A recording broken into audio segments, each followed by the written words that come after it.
అందరికీ హాయ్ అండి. Welcome back to that Telugu kitchen. నా ఛానల్ని ఫస్ట్ టైం చూస్తున్నట్లయితే సబ్స్క్రైబ్ చేసుకోండి.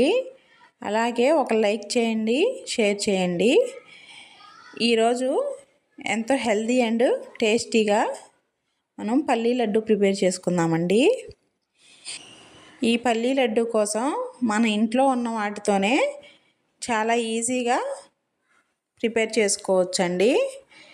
ఈ లడ్డూని రోజు ఒకటి తింటే ఆరోగ్యానికి చాలా మంచిదండి. పిల్లల స్నాక్స్ బాక్స్లో పెట్టడానికి కానీ ఇంట్లో పెద్దవాళ్ళు తినడానికి కానీ చాలా ఈజీగా చేసుకోవచ్చు. దీనికోసం ముందుగా స్టవ్ వెలిగించి కళాయి పెట్టుకొని అందులో 1 కప్పు పల్లీలు పోసుకొని మంటని లో ఫ్లేమ్లో పెట్టుకొని పల్లీలు వేయించుకోవాలండి. అప్పుడే బాగా టేస్ట్ వస్తాయి. ఇలా మంచి కలర్ వచ్చేంత వరకు పల్లీలను వేయించుకోవాలి. పల్లీ పట్టుకొని ఇట్లా నలపగానే పొట్టు ఊడిపోవాలండి.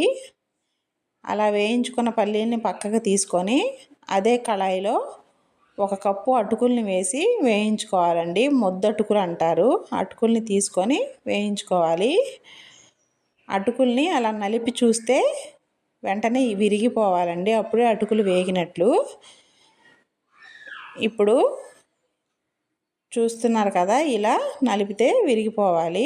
ఇప్పుడు ఇవి వేగాయి. పక్కకు తీసుకొని అదే కళాయిలో 1 అర స్పూను నెయ్యి వేసుకొని మనం ఏ కప్పుతో అయితే పల్లీలు అటుకులు తీసుకున్నామో అదే కప్పుతో 1 కప్పు బెల్లం తీసుకొని అరకప్పు వాటర్ వేసుకొని బెల్లం పూర్తిగా కరిగే వరకు కరిగించుకొని వడపోసుకొని పక్కన పెట్టుకోవాలి. ఇప్పుడు మనం వేయించుకున్న పల్లీలు చల్లారిపోయాయండి. వాటిని కొంచెం బరకగా మిక్సీ పట్టుకోవాలి. మిక్సీ పట్టుకున్న పల్లీల పొడిని ఒక గిన్నెలో పోసుకొని అదే గిన్నెలో వేయించుకున్న అటుకులను కూడా వేసి మెత్తగా మిక్సీ పట్టుకోవాలి. ఇవి రెండు పక్కన పెట్టేసి కళాయిలో కొంచెం నెయ్యి వేసుకొని 1/4 కప్పు ఎండు కొబ్బరి తురుము వేసుకొని కొంచెం కలర్ వచ్చేలాగా వేయించుకోవాలి. పచ్చి కొబ్బరి అయినా వేసుకోవచ్చండి, కానీ నేను ఎండు కొబ్బరి వేసాను. ఇది వేగిన తర్వాత మనం కరిగించి పక్కన పెట్టుకున్న బెల్లాన్ని అందులో పోసుకోవాలి. పోసుకొని ఒకసారి బాగా కలుపుకొని ఒక ఉడుకు వచ్చే వరకు ఉడికించుకోవాలి. ఇలా ఉడుకు వచ్చిన తర్వాత ఇందులో 1 అర స్పూను యాలకుల పొడి వేసుకోవాలి.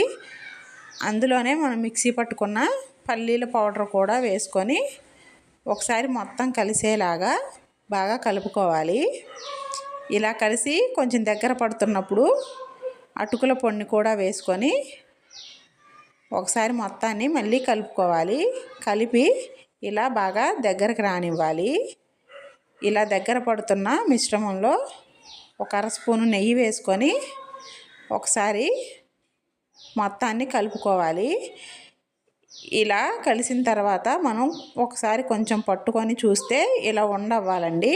అప్పుడు స్టవ్ ఆఫ్ చేసుకొని పూర్తిగా చల్లారిన తర్వాత ఉండలు చేసుకోవటమేనండి. అంతే, చాలా ఈజీగా మన పల్లీ లడ్డు ప్రిపేర్ అయినట్టేనండి. అస్సలు నెయ్యి ఎక్కువ వేసుకోక్కర్లేదండి. మనకి పల్లీల్లో ఆయిల్ ఉంటుంది కదా, ఆ ఆయిల్తోనే మనకి మంచిగా ఉండలు అయిపోతాయి. సూపర్ టేస్ట్గా, చాలా ఆరోగ్యంగా, చాలా బాగుంటాయి. పిల్లలకి రోజు 1 లడ్డు ఇలా ప్రిపేర్ చేసి పెట్టండి. చాలా ఇష్టంగా తింటారు.